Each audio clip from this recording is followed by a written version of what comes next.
A creative business can bring immense freedom, agency, and fulfillment into your life. But that flexibility and independence also brings a lot of uncertainty and instability as well. Trends shift, markets change, economies fluctuate, making a small creative business on its own feel at times like a small boat adrift on a huge ocean.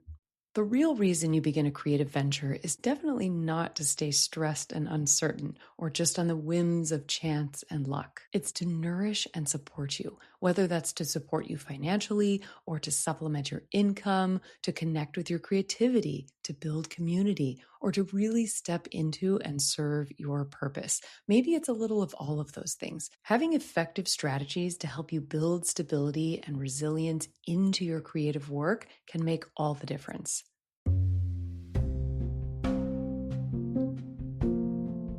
Welcome to the Called to Bloom podcast. I'm Jen Cavender, founder of Nectar and Bloom, and your host as we explore tools and holistic methods that empower you to craft an inspired career and a fulfilling creative life. I am a floral artist and educator who left an academic career to build my dream floral design studio. Now, I empower flower lovers, florists, and creative entrepreneurs like you to find your aligned path and to build your dream. Together, we go deep into topics covering creative entrepreneurship, health and well-being, sustainability, personal transformation, the art and business of working with flowers, and practices for manifesting a life you love. If you are ready to feel inspired and empowered as you build your next aligned creative chapter, you are in the right place. Now, let's bloom.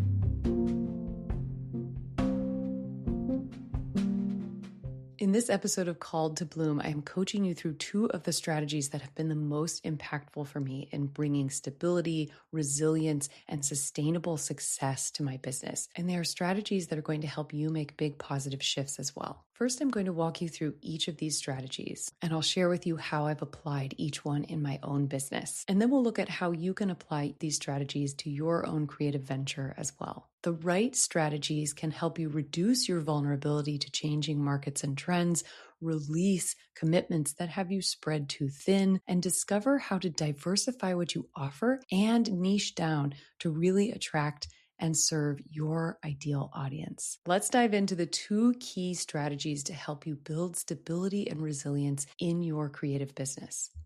The two strategies that I'm sharing with you today that have helped me the most in building stability and resilience in my own business center around diversification and streamlining. First, we're going to look at diversification, as in diversifying your offerings to build resilience during times of change. Then we're going to look at streamlining, as in streamlining your offerings to niche down so that you can more easily and effectively attract and serve your ideal clients and customers. So in this strategy-focused episode, I want to keep things clear and simple and accessible so that as you listen, you're able to really digest and apply these two strategies. So we'll focus on diversification first, and then streamlining. When we talk about diversification, I'm talking about diversifying your offerings to navigate change.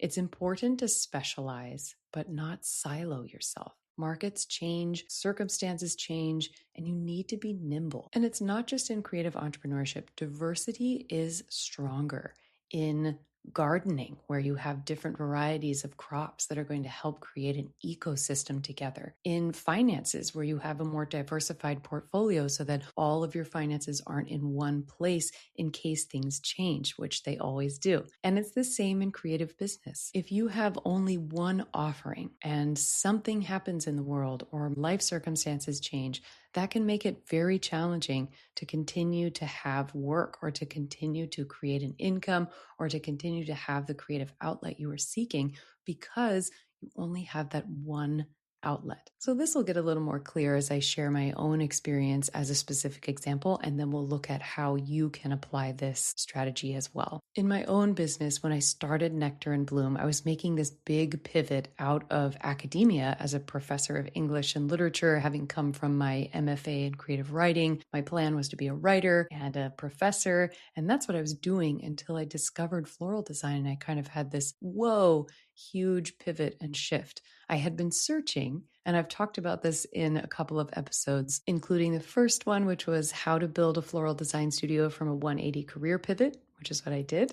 And also in the episode titled How I Transformed My Floral Business to Align with My True Calling. So have a listen to those. But in a short nutshell here, I was searching for something that would allow me to have my own business, to be creative, to be building and creating with my hands, that would bring me closer to nature and that felt more aligned for me. The point of sharing that here is that I began as a wedding florist. That was a great way to get started in floral artistry. I realized that there was an ongoing market for weddings. People are always getting married, which helped a creative career jump feel a little safer because it felt like this is not just something I'm going to end up doing on my own and not sure if it will sell. So I felt more stable and confident beginning a creative business with that as an offering. And once I got that started, I was so thrilled to be able to focus on that one thing, to have that main central offering. And this is what I'm talking about when I say it's important to specialize, but not silo.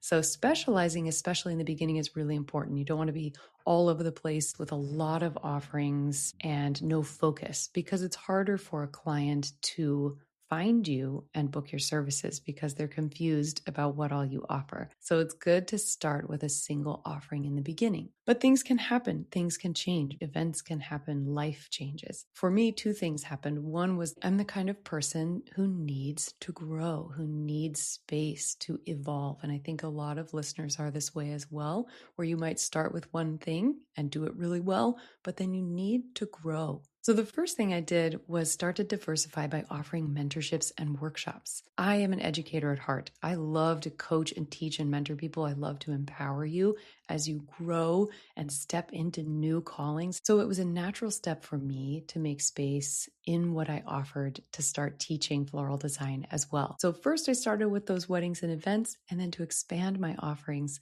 I started to teach one-on-one mentorships and group workshops. Additionally, the pandemic, which we all went through, and suddenly events were on hold. And a lot of us that were already in the events industry really had to think, what can I do, especially being a small business owner during that time without necessarily any guarantee of income while this was going on. It was important to diversify and come up with different offerings that could keep my business afloat while this was going on. The second thing I did was start Poetry of Flowers, my online floral education courses. And in doing so, that was a way for me to pivot during the time when the world was closed from my weddings as well as teaching workshops and mentorships. I could put those online so that people could attend from anywhere and without restriction. It didn't matter where you were or what was going on in the world, you can attend an online course. And that actually has ended up being a wonderful asset continually, because having the Poetry of Flowers online courses available gives people a chance to get floral education from wherever they are. So people who want to come for a mentorship often will start with an online course from Poetry of Flowers. Or if people come for a mentorship or workshop and they want to follow up, they can take a course as further support. So that is an example of diversifying the offerings in a way that served me to help my business be more resilient and also helped better serve my audience. And as another example of diversifying my income streams for Nectar and Bloom, using myself as an example, over the years I developed and then eventually released Tarot of Flowers. Tarot of Flowers is a full original tarot deck based in the wisdom of flowers, pulling from folklore, pulling from my experience in working with flowers and my studies in Ayurveda and Reiki and yoga to create an oracle deck that is full of flowers and a way to have flowers be a gift that keeps giving. So these three examples are ways that I started to diversify my income streams so that my business was more resilient and stable. And they're based in and rooted in what I love to do and am skilled at doing, which I think is really important as we get into how you can apply this to your business. Today's episode is brought to you by Nectar and Bloom Mentorship. One of the things I love most about this podcast is getting to share ideas that can genuinely help you build a more sustainable, fulfilling creative business. But of course, in a podcast episode, we can only go so far. If you are looking for more personalized support, I would love to invite you into one of my one-on-one mentorships. If you're craving an immersive, hands-on experience, my studio mentorships here in San Diego combine floral design education with business strategy, giving us this holistic and dedicated time together to clarify your vision, refine your skills, build on your dreams, strengthen your business, and create a path forward that is both inspiring and sustainable. These are completely tailored to you, to your goals, and wherever you are on your journey as a floral artist or creative entrepreneur. And because lasting transformation happens through continued support, every studio mentorship also includes a complimentary follow-up remote mentorship session to help you integrate everything that you've learned once you get back home. Or if you're working through a pivot, a new project, or a challenge in your business, or you simply want thoughtful and strategic guidance tailored to you from wherever you are in the world, my remote mentorship sessions offer you focused one-on-one coaching to help you find clarity, make confident decisions, and move forward with intention. If you'd like to learn more, you can visit the mentorship page on my website at nectarandbloomfloral.com. And as a thank you for being a Called to Bloom listener, you can receive 10% off your first remote mentorship session with the code Called to Bloom at checkout. That's CALLEDTOBLOOM, one word at checkout. And now back to our episode. So now you have a few examples from my own experience in Nectar and Bloom, and I give that as an example again to illustrate how this is possible, but let's dive into how you can actually apply this in your business. Maybe you're thinking, okay, I've started with this one offering, or I've been doing this one offering for a while, and maybe you've felt that pinch or that pivot or that strange moment where you realize circumstances are shifting and now you feel a little vulnerable to the market changes or the circumstantial changes in your life. So if we can diversify your quote unquote portfolio of offerings, that way you have something for more people in your audience. That way you have different streams of income. And that way you have more stability and resilience in your business. You're also expanding who you serve and how you serve them under the umbrella of your business and what you offer. So while you may have felt that pinch or that need to expand or diversify, or you might have felt that vulnerability to the shifts that can happen in markets and trends, you might be wondering, well, okay, how do I actually build different offerings? And also, how can I build something that I know will serve my audience and be something useful and worth my while to build and promote? So here's my advice. First, as you're working on building diversification into your business, get strategic. Look at what is missing from what you offer that your people, your audience, your customers and clients will love and benefit from. Who do you already serve now and in what way? Think about what other pain points they have or what other needs they have that you're actually really well equipped to serve. It might be a very simple expansion off of what you already offer. Many people working in weddings and events and floral design, for example, might have a main service of event floral design, but then they add on wedding coordination as a package, or they add on other types of services. Maybe you want to offer a class to your brides if they want to learn with their bridesmaids how to create bouquets. Maybe you just want to diversify by adding that you can flower for baby showers and birthdays and bridal showers. The point is you can get strategic about what is missing from your offerings that your current clients could benefit from and would love.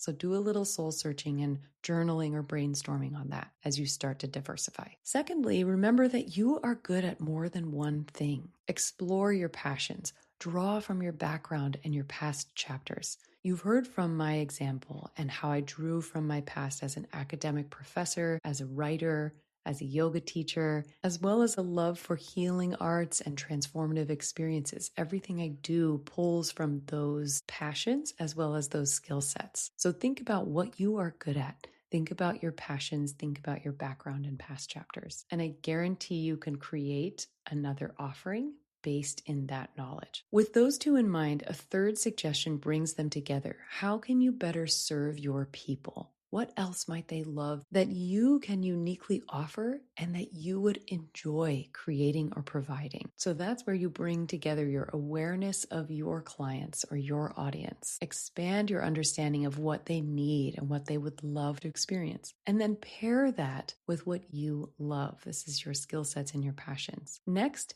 get guidance and support. You can poll your audience. You can test and iterate with friends or a beta group. You can build your new offering slowly. You can join an entrepreneurs or creatives group for accountability and support. And you can get coaching and mentorship as well. Let's say you have your idea, but you don't know how to begin to bring it into the world, or you don't know if your audience is going to like it. Don't be afraid to reach out and ask for thoughts. Now, there's a caveat to that. That doesn't mean any old idea you have, you should throw out to your audience and say, would you like this? Because sometimes sharing an idea makes us feel fulfilled in a way because we get support and responses from sharing it. And then we feel actually less motivated to do it. So don't let sharing and reaching out for feedback be a replacement for taking action. And then lastly, assess your calendar year of sales and bookings. Look at your books. Look at where you are busiest in your year typically, and where are you the slowest? What kind of time do you have in your slower stretches right now? And ask yourself, what could you do with that time? What are your ideal clients doing during that season? What do they need that you could offer? Or what could you develop and offer during that time because you have the space? Keep in mind as you diversify your offerings, or as you explore how you might begin to diversify by identifying a first next offering, keep in mind that you want to keep things consistent and making sense under your business and your brand. If you're a yoga teacher, you might not want to make your next offering be a woodworking class.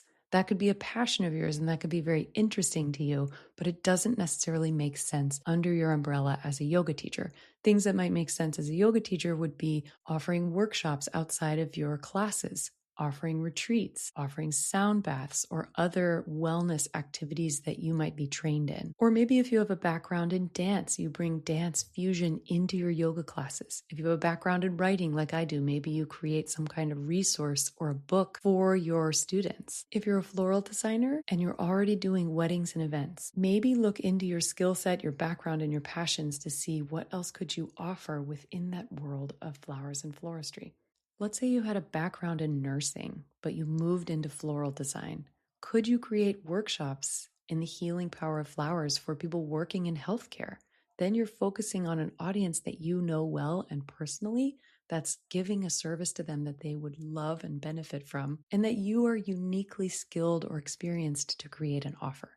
Many photographers I know will diversify their photography business for events and weddings by offering brand shoots for small businesses and brands, or by offering engagement shoots or family photography. And there are also many photographers who offer to sell to other photographers. They sell their editing presets or they sell their proposals and guidelines. So there are many things to think about. And as you diversify, I also suggest that you consider how you are serving your customers, business to customer, and how could you serve your peers, business to business. Who is in your industry and what could you serve that you've learned? Often as you become an educator, if that's the path that calls to you, you'll be teaching what you have mastered and learned that people who are just a few steps behind you want to know so they can keep growing. Stay tuned, by the way, for an upcoming episode that I'm so excited to share with you in this season about how to become an educator and how to start teaching in your creative field with confidence. I am so passionate about this. And a lot of people ask me, how do I start teaching workshops? How do I start teaching classes? And I am so excited to empower you in that interest. So stay tuned.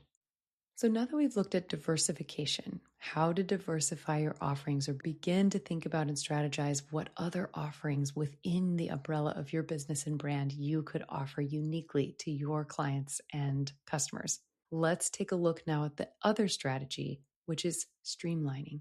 When it comes to streamlining your business, it almost sounds like the complete opposite of diversifying and opening up new streams. But in fact, it's complementary. When I say streamlining your business, it is in order to help your business grow, to go deeper instead of wider. So instead of having so many surface things that start to spread out in different streams, you're actually going deeper in what you already offer. This is a refinement from diversification. So you want to diversify your streams of income and your offerings so that you have a more resilient business. And then you also want to streamline what those offerings are, or make sure that they make sense in a way that allows you to go deeper in what you're good at and what really moves the needle instead of spreading you too thin. So the first sign that you need to streamline your business is that you are feeling scattered and strapped for time and spread too thin. And so many creative entrepreneurs and so many of my mentees have expressed this. And I've been through it too. Streamlining in order to grow means letting go of what is too much of a stretch, what isn't actually working, what's not bringing in income in a way that's worth the effort it takes to make it happen, and what is not filling your cup or nourishing your soul. And that's really important. In my own experience with Nectar and Bloom over the past decade, since I founded and created and then went through pivots and growths and shifts and came to where we are now, I've had to be able to identify that certain ideas were a great idea, but in reality, not a great offering within my business,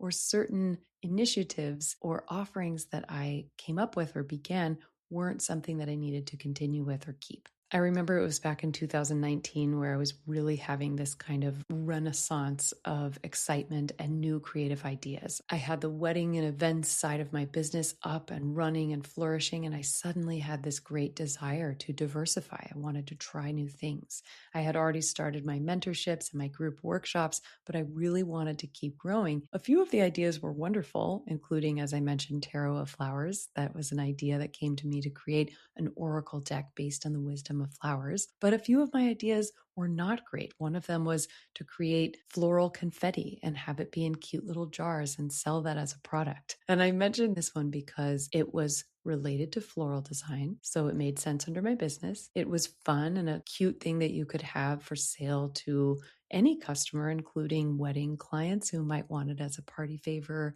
or a gift for their bridesmaids, or just something for my business to be able to reach the public. And having floral confetti is a fun, biodegradable way to bring flowers into a celebration. And I personally love confetti. So it was so many things. I thought this would be a great idea. In reality, I realized several things. The first was that the price point for the amount of work was not going to work for me. I did a lot of research. I was looking at different kinds of glass bottles and containers, labels, packaging, as well as what kind of space it would take to process and dry the petals and pieces of flower that I was going to use as the confetti. So I found pretty quickly that the price point for what it was going to take was not going to work very well for my business.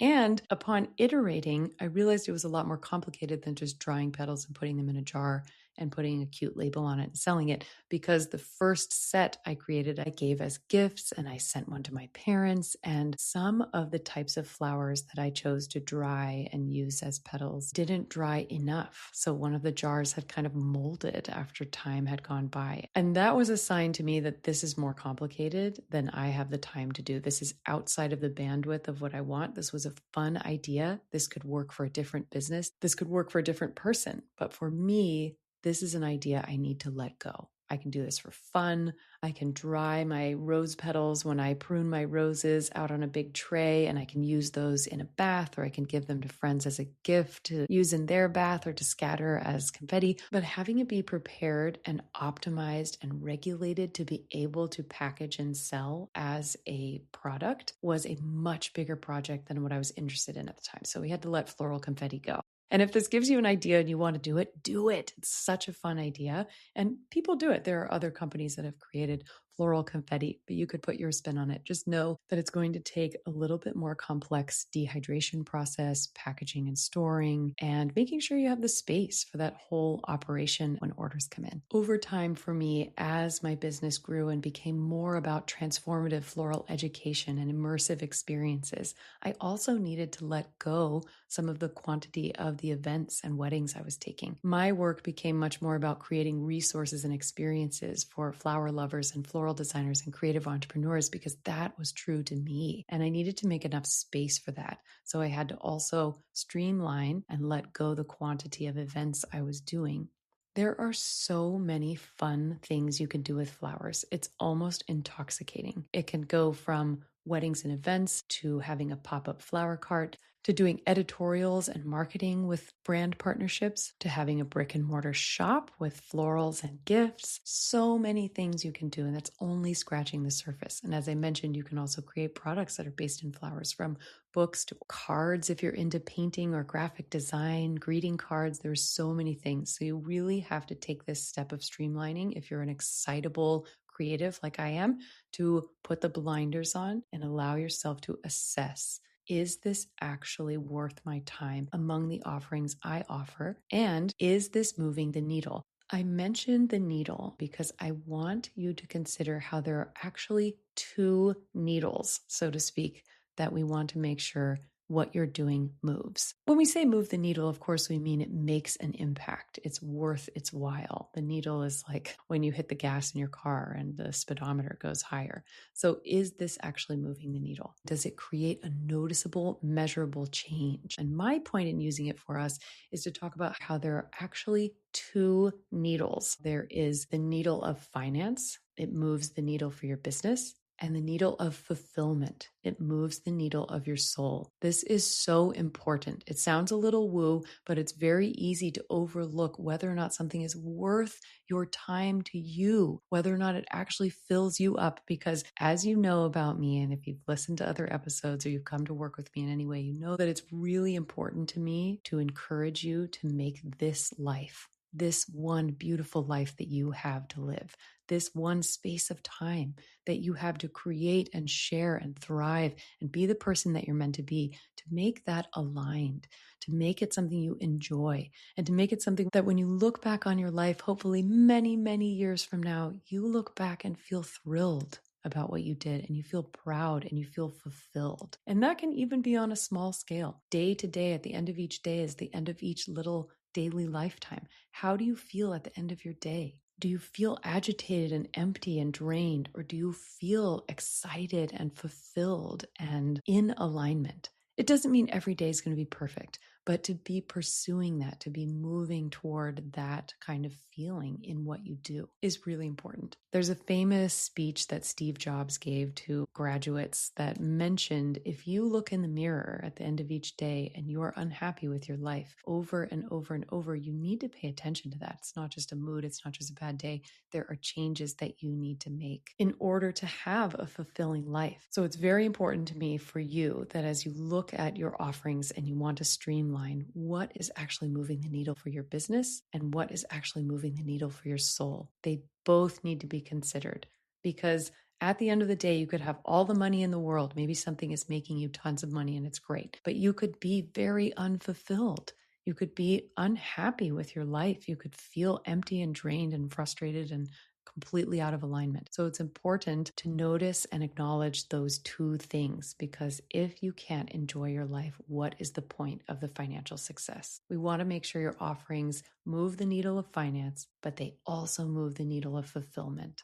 They have to go together. On that note, I recently hosted a floral designer for a studio mentorship, and one of her greatest struggles was that she was overcommitted. She was starting to feel burnt out. She was starting to feel drained and starting to feel like something's got to give, because what I started out to do that I love is starting to be really difficult to sustain. And so what I had her do is an exercise that I invite you to do as well. I'm going to walk you through it. So I had her open up my big sketch notebook and write down all of the things she was doing for her business, all of the offerings, each of the commitments and streams that were requiring her energy, her attention, her creativity, and her time, on a big pad of paper in my studio. I really like analog things that help us slow down and make things tactile and tangible. It's really helpful in our super fast digital age. The second step I had her do was to highlight each item to create categories. So grab some highlighters, which is what I had her do, and use a different color for each of these things. Choose a color for what is moving the business needle and the soul needle. These are the offerings that you want to increase, that you want to keep, that you want to focus on, because they're not only feeding you financially,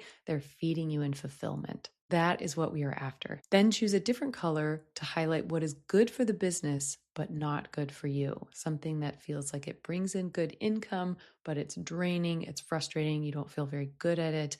That's important to assign a different color. And that's going to be something that we will delegate or we will shift or we will make a size or a commitment level that's not huge, but we're not going to get rid of it. And then choose a color for what is not moving the needle for the business or for your soul. What is frivolous? Maybe it was a fun idea. Maybe it used to be fun or it used to be fulfilling for you, but it's not anymore. Think of the offering that is irritating to you, that feels really difficult, and that doesn't really bring in significant income. That is the one you want to release. So you have 3 colors for your 3 categories. The first is going to be what moves the needle for your business and for your soul. That's what you want to increase.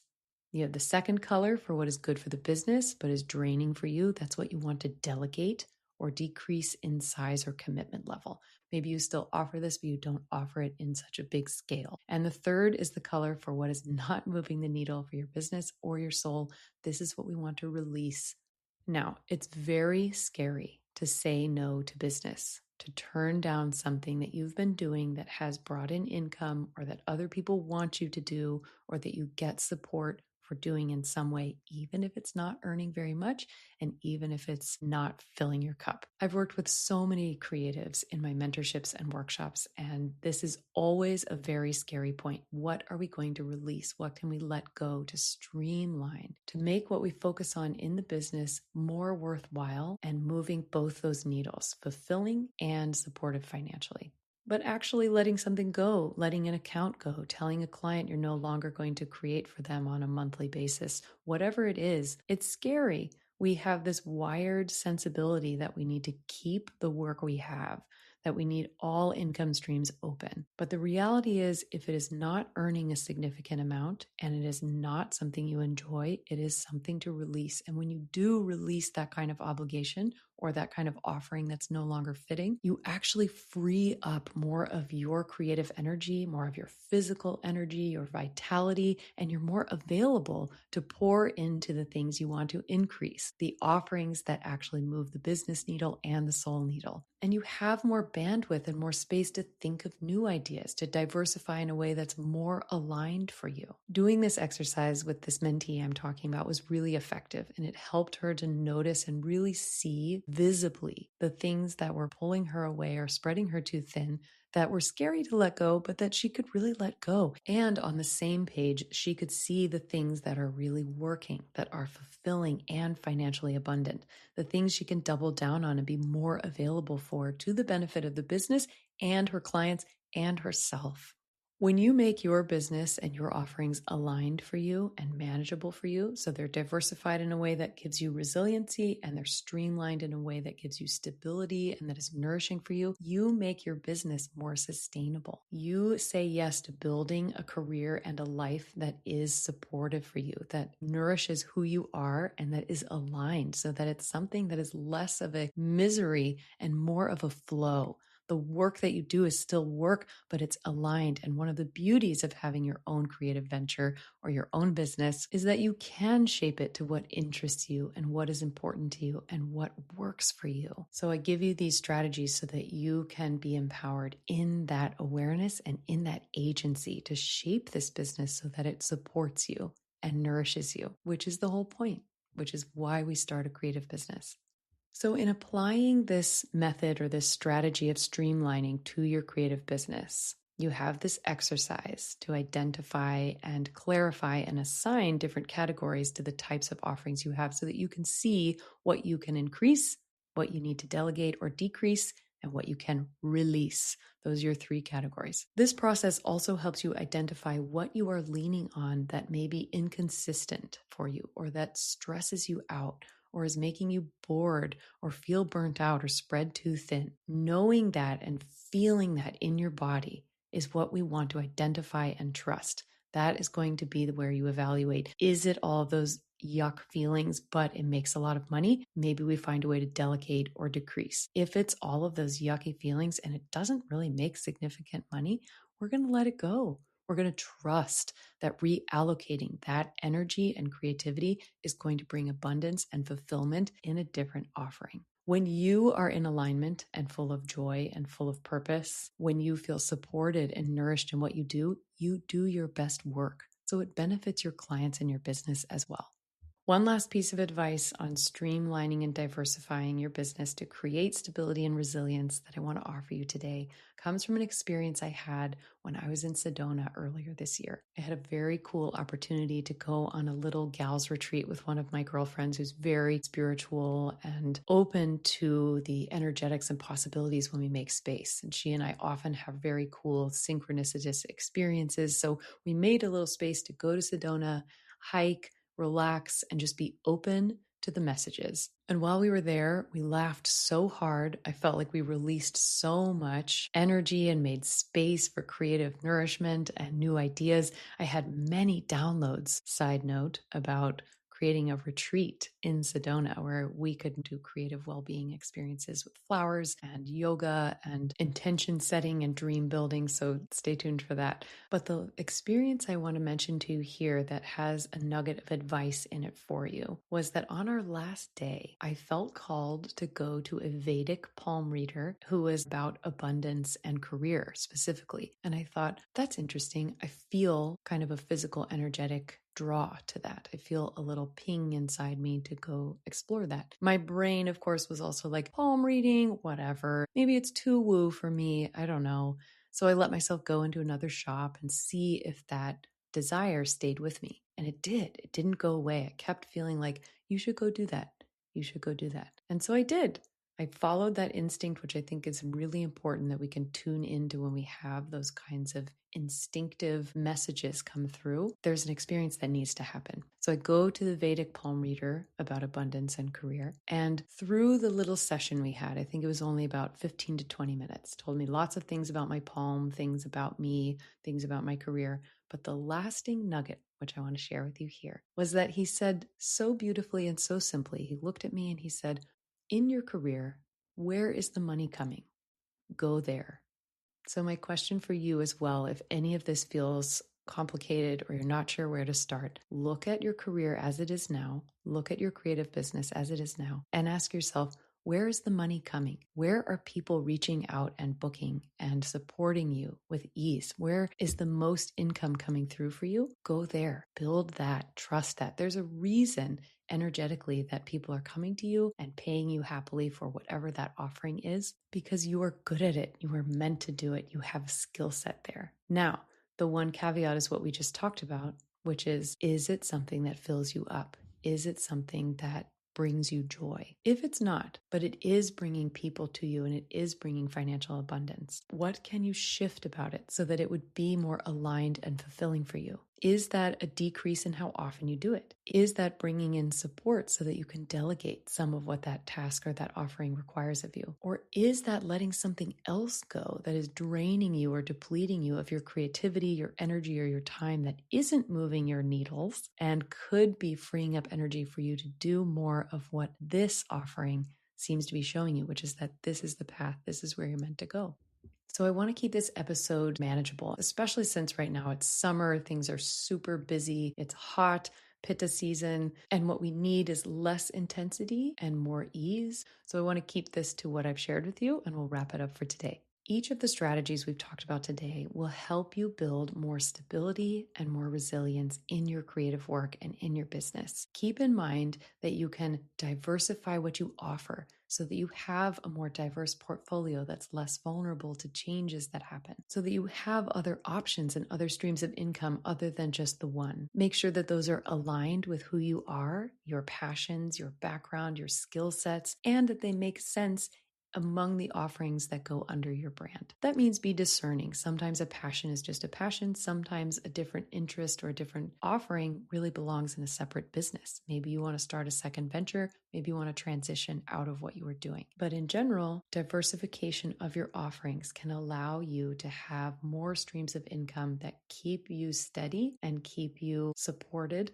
throughout the changes of the seasons and the years, the trends and the markets. And then you want to apply the streamlining strategy, where you actually evaluate what all those offerings are, if you have more than one, and identify which of them really supports you financially and supports your soul and your sense of fulfillment. That's what you want to increase. And what drains you, what doesn't really pay what it's worth, and what makes you feel unfulfilled. those are the ones to release and let go. As you make these small intentional shifts, you're going to start feeling so much better in your energy, in your creative stamina, in your bandwidth, and in your confidence as a business owner. So mark a space off in your calendar to do a little journaling or a little meeting with yourself where you can have this kind of audit or assessment of your business. It's going to be such a helpful and simple investment of your time to help you streamline and diversify and have more of that stability and resilience as you move forward. My goal for you is to be able to do what you love and evolve and grow and pivot along the way in ways that feel fulfilling, that bring you more success, and that fill you up and nourish you. The world needs your creativity and needs you to shine. So take that moment, make a plan, set up a date with yourself, take that time to do a little audit of your business and build stability and resilience so that you have more sustainability, longevity, and joy in doing what you are here to do and creating and sharing what you are here to create and share. And remember, if you want to go deeper and really personalize this advice to your business, your creative venture, or your creative practice, reach out. I would be so delighted and honored to create a mentorship experience for you to support you as you move through it and as you step into more alignment, abundance, and ease.